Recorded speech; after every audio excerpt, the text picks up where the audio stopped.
এই পৃথিবীতে আল্লাহর সবচেয়ে বেশি প্রশংসা করেছেন বিশ্বনবী মুহাম্মদ সাল্লাল্লাহু, আবার নিজেও প্রশংসিত। ওনার এক নাম আহমদ, মানে যিনি সবচেয়ে প্রশংসা করে, আবার মুহাম্মদ মানে নিজেও প্রশংসিত। জান্নাতীদেরকে নিয়ে বিশ্বনবী যখন কিয়ামতের দিন বিচার শেষে জান্নাতের দরজায় যে কড়া নাড়বে, ওই দিন বিশ্বনবীর হাতে একটা পতাকা থাকবে। ওই পতাকার মধ্যে ওই শব্দটা লেখা, সূরাতুল ফাতিহার প্রথম শব্দ যেটা। সূরাতুল ফাতিহার প্রথম শব্দ কি? আলহামদু। বিশ্বনবীর হাতের পতাকায় ওইটা লেখা থাকবে, লিওয়াউল হামদ, প্রশংসার পতাকা। সুবহানাল্লাহ পড়বেন না? তার মানে আমরা এই সিদ্ধান্তে উপনীত হলাম যে সব সময় প্রশংসা করতে হবে একজনের। তিনি কে? আল্লাহ বললেন আলহামদু আলহামদু লিল্লাহ। সব প্রশংসার মালিক হলেন আল্লাহ।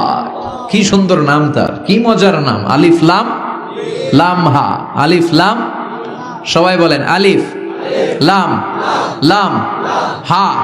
আওয়াজ করে আলিফ লাম লাম হা। এটা কার নাম? আল্লাহর নামটা জপতে কেমন লাগে? হৃদয় থেকে এই গভীর রাতে আল্লাহর একটা ডাক দেন তো, বলেন আল্লাহ। প্রাণটা জুড়িয়ে আবারও আল্লাহর ডাকেন, বলেন ইয়া আল্লাহ। নামটা মজা লাগে না? আল্লাহ বলেন হুয়াল আউয়াল ওয়াল আখির ওয়াল যাহির ওয়াল বাতিন। তিনি প্রথম, তিনি শেষ, তিনি প্রকাশ্য, তিনি গোপন। সুবহানাল্লাহ। তার মানে প্রথমে কে, শেষে কে? প্রথমে আল্লাহ আল্লাহ, শেষেও আল্লাহ আল্লাহ, আকাশে আল্লাহ আল্লাহ, জমিনে আল্লাহ আল্লাহ। সবাই পড়েন, প্রথমে আল্লাহ আল্লাহ, শেষেও আল্লাহ আল্লাহ, আকাশে আল্লাহ আল্লাহ, জমিনে আল্লাহ আল্লাহ। নিখিল জাহান গায়ে গুণগান তার নামে গায়, আমরাও গাহি তাআলা হামদে বারি তাআলা, হামদে বারি তাআলা, হামদে বারি তাআলা। সুবহানাল্লাহ পড়েন। আলহামদুলিল্লাহ। সকল প্রশংসার মালিক কে?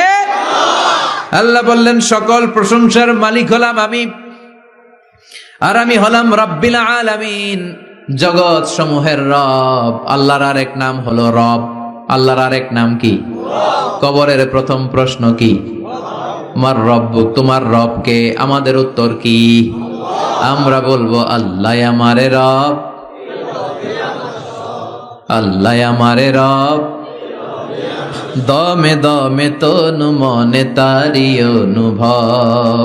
আল্লাহ আমারে রব, তোমার দুনিয়াতে আমি যেদিকে তাকাই, অথই নিয়ামাতে ডুবে আছি সবাই। পাখ পাখালির গানে শুনি তাসবিহ কল রব, তাসবিহ কল রব। আল্লাহ আমারে রব। ওনার নাম হচ্ছে রব। নাম কি? এজন্য আমরা যখন দোয়া করি, দোয়ার শুরুতে কোন শব্দ থাকে? রব। রব্বানা যালামনা আনফুসানা ওয়া ইল্লাম তাগফির লানা ওয়া তারহামনা লানাকুনান্না মিনাল খাসিরিন। রব্বানা আতিনা ফিদ দুনিয়া হাসানাতাও ওয়া ফিল আখিরাতি হাসানাতাও ওয়া কিনা আযাবান নার। মুসা আলাইহিস সালামের জিহ্বা দিয়ে কথা বের হয় না, উনি দোয়া করলেন রব্বিশ রাহলি সাদরি ওয়া ইয়াসসিরলি আমরি। তার মানে সব দোয়ার শুরুতে কার নাম? আবার যখন আমরা রুকুতে যাই আমরা পড়ি সুবহানা রাব্বিয়াল। আবার যখন আমরা সেজদায় ঢলে পড়ি আমরা পড়ি সুবহানা রাব্বিয়াল আ'লা। চিল্লায় কোন ঠিক কিনা? রব মানে হচ্ছে সাস্টেইনার, বিধানদাতা, রিজিক দাতা, পালন কর্তা। আল্লাহর একটা নাম হচ্ছে রব। আমাদের রব কে? আল্লাহ। রব কারে বলে একটু সহজে আজকে বুঝিয়ে দিয়ে যায়। রব হচ্ছে যার যখন যেটা যতটুকু দরকার তাকে তখন সেটা ততটুকু যিনি চাওয়ার আগেই দিয়ে দেয়, তার নাম রব। বুঝতে পেরেছেন? সহজ হয়েছে না কথাটা? যার যখন যেটা যতটুকু দরকার তাকে তখন সেটা ঠিক ততটুকু যিনি ফরিয়াদ করার আগেই পৌঁছে দেয়, তার নাম রব। আমাদের যখন যেটা লাগে ব্যবস্থা করে কে? মায়ের পেটে 8 মাস ছিলাম, 9 মাস ছিলাম, 10 মাস ছিলাম, এই 8 মাস 9 মাস আমারে খাবার দিল কে? পানি দিল কে? অক্সিজেন দিল কে? চাইছিলেন? মায়ের পেটে চাইছিলেন না আল্লাহর কাছে যে আল্লাহ ঠিক মতো দিও, টাইমলি খাবার পাঠায় দিও? চাইছিলেন? চাওয়ার আগে যার যা লাগে কে দেয়? তাকে বলে রব। আবার মায়ের পেট থেকে দুনিয়ায় আসলেন, আমার মায়ের জরায়ুর সাথে আমার নাড়ের একটা কানেকশন, একটা লাইন, ওই লাইন দিয়ে আল্লাহ 9 মাস যাবত আমারে পানি দিলেন, খাবার দিলেন, অক্সিজেন দিলেন। সঙ্গত কারণেই দুনিয়াতে আসলে দুনিয়ার মানুষ ওই লাইনটা কেটে দেয় নাকি রেখে দেয়? কেটে দেয়। কেটে দিলে বাচ্চা প্রথম চিৎকারটা দেয়, মানব শিশু প্রথম চিৎকার হাঁকে পৃথিবীতে, ওয়া ওয়া। আমরা শুনি ওয়া, আসলে আল্লাহরে ডাক দেয়। আল্লাহরে ডেকে বলে, মাবুদ, খাবারের, অক্সিজেনের আর পানির একটা মাত্র লাইন ছিল, চিল্লায় বলেন কয়টা? দেখো দুনিয়ার মানুষ কত নিষ্ঠুর।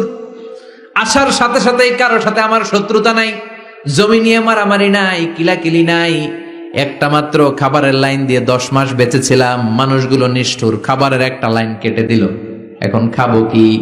আল্লাহ বলেন, গোলাম, যে আল্লাহ 10 মাস ধরে মায়ের পেটে খাওয়ালাম, ওই আল্লাহ এখনো আছি না নাই?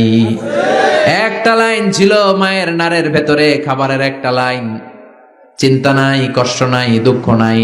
একটা খাবারের লাইনের বদলে আজ থেকে তোর মায়ের বুকের ভেতরে খাবারের 2টা লাইনের ব্যবস্থা করে দিলাম। চাইছিলেন যে আল্লাহ আসার সাথেই তো আমার লাইন কেটে দিবে, খানা কিন্তু রেডি রেখেন আল্লাহ? চাইছিলেন না সবাই? চাওয়ার আগেই যার যা লাগে যিনি দিয়ে দেয় তার নাম তাফসীর। বুঝতে পারছেন? এরপরে মায়ের দুধ খেতে লাগলাম। মায়েরা গভীর রাত মাইকের সাউন্ড যাদের কানে যায়, বুকের দুধ খাওয়াবেন ছেলে মেয়েদেরকে। বাচ্চা ডেলিভারি হওয়ার পরেই মায়ের বুকে যে দুধটা, সেটার বলে শাল দুধ। এটা আল্লাহর পক্ষ থেকে বাচ্চার জন্য প্রাকৃতিক টিকা। সুবহানাল্লাহ কবেন না? আমরা হসপিটালে যে টিকা দেই 5টা 7টা, প্রথম টিকাটা আল্লাহ ফ্রি দিয়ে দিছে। বাচ্চাদের গ্রোথ হবে না যদি না খাওয়ান, খাওয়াবেন, সব মায়েরা খাওয়াবেন। ওয়াল ওয়ালিদাতু ইউরদি'না আওলাদাহুন্না হাওলাইনি কামিলাইন, 2 বছর খাওয়াবেন। যারা বৃদ্ধাশ্রমে থাকতে চান না তারা খাওয়াবেন। ছেলে আমার মস্ত মানুষ, মস্ত অফিসার, মস্ত ফ্ল্যাটে যায় না দেখায় পারে ও পার, নানান রকম জিনিস আর আসবাব দামি দামি, সবচেয়ে কম দামি ছিলাম একে মাত্র আমি। ছেলের আবার আমার প্রতি অগাধ সম্ভ্রম, আমার ঠিকানা তাই বৃদ্ধাশ্রম। কি দুঃখের কথা, মা কেঁদে কেঁদে বলে কোনো মা বাবার জন্য বৃদ্ধাশ্রমে থাকা না লাগে, ঠিক কিনা? তো বৃদ্ধাশ্রমে যারা থাকতে চান না তাদেরকে দুধ খাওয়াবেন, দেখবেন এই ছেলেগুলো এরকম ডাকাত হবে না। আল্লাহ তুমি বুঝার তৌফিক দাও। তার মানে মায়ের পেটে যখন ছিলাম খাবার দিল কে? দুনিয়াতে আসার পরে বুকের দুধের ব্যবস্থা করলো কে? আচ্ছা, মায়ের বুকের দুধ যখন আমরা খেতাম আমাদের দাঁত ছিল? ছিল না। তার মানে দাঁত দরকার নাই, দেয়ও নাই। বয়স আমার 1 বছর 2 বছর যখন হইতে শুরু করলো, একটু বড় হয়েছে, এখন তো শুধু দুধে চলবে না, এখন মাছ খাইতে হবে, গোশ খাইতে হবে, কুরবানির হাড্ডি চাবাইতে হবে, কথা কন। তো এখন আমার দাঁতের দরকার আছে না নাই? দাঁত যখন দরকার ছিল না দেয় নাই, যখনই দরকার তখনই দিছে কে? আবেদন করছিলেন না অনলাইনে? কথা কন। অনলাইনে আবেদন করছিলাম তো আমরা, জাল্লা বয়স যখন ঠিক এই পর্যায়ে চলে যাবে দাঁত দিও তুমি, দাঁত চাইছিলেন? চাওয়ার আগে যিনি দেয় তার নাম। দেখেন বাংলাদেশে ভাল্লুক, উল্লুক, বাঘ যেগুলো আছে এগুলোর গায়ের পশমগুলো পাতলা। এই বাঘই যেগুলো স্ক্যান্ডিনেভিয়ান কান্ট্রিগুলোতে, সাইবেরিয়াতে আছে, ডেনমার্কে আছে, সাইবেরিয়াতে, তারপর নরওয়েতে, অসলোতে যেই বাঘ ভাল্লুকগুলো আছে ওদের চামড়া ইয়া মোটা, মনে হয় যেন প্রাকৃতিক কম্বল দিয়ে আল্লাহ এই সিংহটারে তৈরি করছে।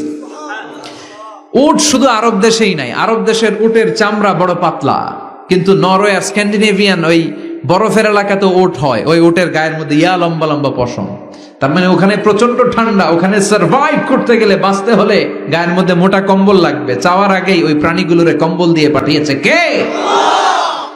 আবার এই দেশের প্রাণীগুলোর চামড়া যদি মোটা হতো, উলের পশম থাকতো আর কম্বলের মতো সেটিং করা থাকতো, এই দেশের বাঘ ভাল্লুক গুলার কষ্ট হতো। তাই এই দেশের বাঘ ভাল্লুক আর ওটের চামড়া পাতলা করেছে কে? সুবহানাল্লাহ কইবেন না? যার যখন যেটা যতটুকু দরকার তাকে তখন সেটা ততটুকু চাওয়ার আগে যিনি দেয় তার নাম আল্লাহ। বললেন আমি হলাম রব্বিল আলামিন, জগৎ সমূহের রব। আলাম মানে একটা জগৎ, আলামিন মানে অনেক জগৎ, মাল্টি ডাইমেনশনাল ইউনিভার্স। উদ্ভিদ জগতের রব তিনি, প্রাণী জগতের রব তিনি, সাগর জলের অতল গহ্বর জগতের রব তিনি, মহাকাশের জগতের রব তিনি, সৌর জগতের রব তিনি, অদৃশ্য জগতের রব তিনি। চিল্লায় বলেন ঠিক কিনা? এজন্য আল্লাহ বললেন আলহামদুলিল্লাহি রাব্বিল আলামিন। যত জগৎ আছে সব জগতের রব আল্লাহর জন্য প্রশংসা। রাজি আছেন? আর রহমানির রহিম, তিনি দয়ার সাগর, তিনি দয়ালু, তিনি মায়াবী, তার মায়ার শেষ নাই, তার দয়ার শেষ নাই, তিনি দয়ার সাগর। আল্লাহ তুমি দয়ার সাগর, রহমানুর রহিম, তোমার দয়াই পূর্ণ আমার সারা নিশিদিন। সুবহানাল্লাহ পড়েন। আল্লাহ বলেন রাহমাতি ওয়াসিআত কুল্লা শাই, সব জায়গায় আমার রহমত বিস্তৃত। এমন কোন জায়গা নাই যেই জায়গায় আমি আল্লাহর রহমত নাই। আল্লাহর রহমত ছাড়া পৃথিবীতে কিছু হয় নাকি? এই যে আজকে বসে আছি ওয়াজ শুনতেছি, কার রহমতে? কার দয়ায়? আল্লাহ বললেন এই রহমত দয়ার ভালোবাসারে আমি সৃষ্টি করার পরে 100 টুকরা করলাম। কয় টুকরা? 100 টুকরা করার পরে নিজের মধ্যে আমি 99 টুকরা দয়ার ভালোবাসা রেখে দিলাম। 1 টুকরা দয়া মায়া পৃথিবীর সবার মাঝে ঢেলে দিলাম। সাইয়েদনা আদম থেকে শুরু করে up to the day of judgment, কিয়ামত পর্যন্ত সবার মাঝে আল্লাহ রহমতের 1 টুকরা দিছে, ছিটে ফোঁটা। হুজুর পাইছে একটু, আমি পাইছি একটু, উনি পাইছে, উনি সবাই মিলে আমরা 1 ফোঁটা ভাগে যোগে পাইছি দয়ার ভালোবাসা। সবাই মিলে 1 ভাগ ভালোবাসার, আর 99 ভাগ ভালোবাসা কার? ওনার ভালোবাসা বেশি না কম? 1 ভাগ ভালোবাসা আমরা পেয়ে পৃথিবীতে ভালোবাসার গানের শেষ নাই, ভালোবাসার মুভির শেষ নাই, ভালোবাসার উপন্যাসের শেষ নাই। 1 ভাগ ভালোবাসা আমরা পেয়ে কত ভালোবাসার গান, নাটক, সিনেমা। তো 1 ভাগ ভালোবাসার ঠেলা যদি এমন হয় যার মধ্যে তিনি 99 টুকরা ভালোবাসা রেখে দিয়েছেন, তার ভালোবাসাটা কত? 1 টুকরা ভালোবাসার নমুনা হিসেবে আমরা দেখি ছেলের জন্য বাবা জীবন দেয়, আছে না নাই? ছেলের অ্যাক্সিডেন্ট থেকে বাঁচাতে যে ছেলেটারে ধাক্কা মেরেছে, গাড়ি এসে বাবারে থেতলে ফেলেছে। বন্যার পানিতে মা ডুবে যায়, ছোট কন্যাটারে বালতির মধ্যে ধরে রেখেছে, পানি খেতে খেতে মা দুনিয়ায় নাই, মেয়েটা মরে নাই, আছে না নাই? 1 টুকরা ভালোবাসার ছিটে ফোঁটা তুমি পেয়েছো। তার নমুনা যদি এমন হয়, 99 টুকরা ভালোবাসা নিয়ে যিনি আরশের উপরে আছে, তার দয়া কত? Do you feel that? Do you imagine that? আপনি কি এটা ফিল করেন? আপনাকে ফিল করতে হবে। এজন্য আল্লাহ বলে গোলাম 24/7, 24 ঘন্টা আমার দরজা খোলা। কত পাপ করেছিস, কত অন্যায় করেছিস, কত পর্নোগ্রাফি দেখেছিস, কত হিন্দি সিনেমা দেখেছিস, কত অশ্লীল মেয়েদের নাচ দেখেছিস, রাত্রিবেলা নেকেড ভিডিও দেখেছিস, কত অন্যায় করেছিস, আজও আমার দরজা তোর জন্য খোলা আছে না নাই? চোখের পানি ছাড়, যায় নামাজটা বিছিয়ে দে, 2 রাকাত নামাজ পড়ে আমারে ডাক দে, ডাক দেওয়ার সাথে সাথে তোর দোয়া কবুল হয়ে যাবে। কত পাপ করেছিস, আল্লাহ ডেকে বলে তোর পাপ যদি হয় খালের পানির সমান, বিলের পানির সমান, আমি আল্লাহর দয়া তো সাগরের পানির সমান। তোর পাপ যদি হয় পাহাড়ের সমান, জেনে রাখ আমি আল্লাহর দয়া আকাশের সমান। ভরসা লাগে? আল্লাহর উপর ভরসা লাগে না? মনে রাখবেন এখানে আমরা সবাই পাপী। আমরা কি? কুল্লুকুম খাত্তাউন খায়রুল খাত্তাইন আত-তাওয়াবুন। সবাই পাপী, কিন্তু সবচেয়ে ভালো পাপী ওই পাপী যেই পাপী পাপ করার পরেই তওবা করে। তওবা করতে রাজি আছেন তো? যত পাপ আপনার হোক টেনশন নাই, আমাদের ভরসা একজনের উপর। চিল্লায় বলেন তিনি কে? বনি ইসরাইলের এক আবেদ 100 বছর ইবাদত করেছে, কিয়ামতের দিন আল্লাহ খুশি হয়ে বলবেন, ও আল্লাহর ওলি, উদখুলিল জান্নাতা বিরহমাতি, go to the paradise with my mercy. আমার দয়ায় আর ভালোবাসায় জান্নাতে ঢুক। আল্লাহর ওলি বলবে, বালবি আমালি, আপনার দয়া দিয়ে জান্নাত কেন? আমার আমল দিয়ে যেতে চাই, আমি নামাজ তো কম পড়ি নাই, তো দয়া লাগবে কেন আপনার? আল্লাহ বলবেন, তাই? আমার দয়া ছাড়া তুই জান্নাতে যেতে পারবি? কি আমল করেছিস তুই? ওকে, লেটস মেক এ ক্যালকুলেশন, চল একটা হিসাব করি। তোর 100 বছরের তাহাজ্জুদ গুলারে 1 পাল্লায় রেখে দে, আর দয়া করে মায়া করে দুনিয়াতে সৌন্দর্য দেখার জন্য চোখ যে দিয়েছি, চোখটা একটা পাল্লায় রেখে দে। 1 পাল্লায় 500 বছরের তাহাজ্জুদ, আরেক পাল্লায় কি? এই 2টি চোখ দিয়েছি বলে দেখো যে কত অপরূপ নয়নাভিরাম, খেতে খামারের জুড়াই জ্বালা, বিধুর ধূপ তোমার দেয়া, চোখের শুকুর জানাবো তার ভাষা কই। যতই দেখি ততই যেন পলক ছাড়া চেরই। সুবহানাল্লাহ পড়েন। এক পাল্লায় চোখ রাখা হবে, আর এক পাল্লায় 500 বছরের তাহাজ্জুদ রাখা হবে। ওজন দেওয়ার পরে দেখা যাবে মুহূর্তের মধ্যে চোখের পাল্লা ভারী হয়ে গেছে। আল্লাহ বলেন এবার হিসাব বলে তুই জাহান্নামে যাবি, go to the hell fire, জাহান্নামে যা। কয় আল্লাহ মাফ চাই, দোয়াও চাই, জাহান্নামে আমি পড়তে পারব না, মাফ করে দেন, আমি বুঝি নাই। আপনার দয়া রহমত ভালোবাসা ছাড়া কঠিন কালে কারো জান্নাতে ঢোকা সম্ভব? এজন্য আল্লাহ বলেন আমি রহমান, আমি রহিম।